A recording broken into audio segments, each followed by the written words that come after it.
জাতীয় ঐক্যমত্য কমিশনের প্রতিবেদনের একটি সহজবোধ্য বই প্রস্তুত করে দেশের জনগণের জন্য উন্মুক্ত করে দেওয়ার আহ্বান জানিয়েছেন প্রধান উপদেষ্টা ডক্টর মোহাম্মদ ইউনূস।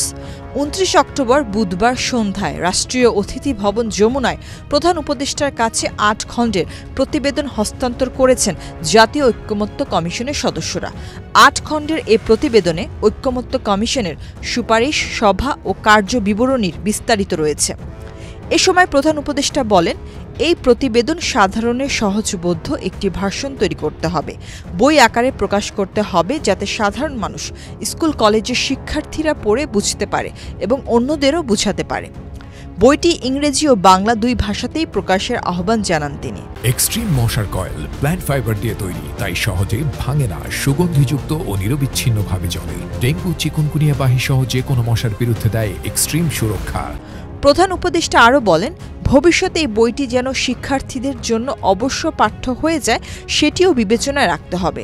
তরুণ প্রজন্ম বইটি পড়বে, তারা নিজেরা জানবে এবং তাদের বাবা মাকেও জানাবে এতে কি আছে।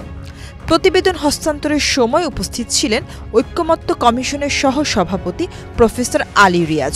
তিনি বলেন, ৮ খণ্ডের এই প্রতিবেদনে জুলাই জাতীয় সনদ, এই কমিশনের কার্যক্রমের প্রক্রিয়া, প্রেক্ষাপট, বিভিন্ন রাজনৈতিক দলের কাছ থেকে প্রাপ্ত লিখিত প্রস্তাবনা, সাধারণ মানুষের মতামত, রাজনৈতিক দলগুলোর কাছে কমিশনের পক্ষ থেকে প্রেরিত স্প্রেডশিট, সব ধরনের আলোচনা ও সংলাপ লিপিবদ্ধ আছে।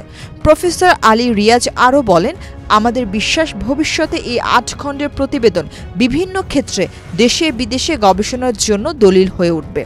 এর আগে ২৮ অক্টোবর মঙ্গলবার সরকারের কাছে জুলাই জাতীয় সনদ বাস্তবায়নের সুপারিশ হস্তান্তর করে কমিশন।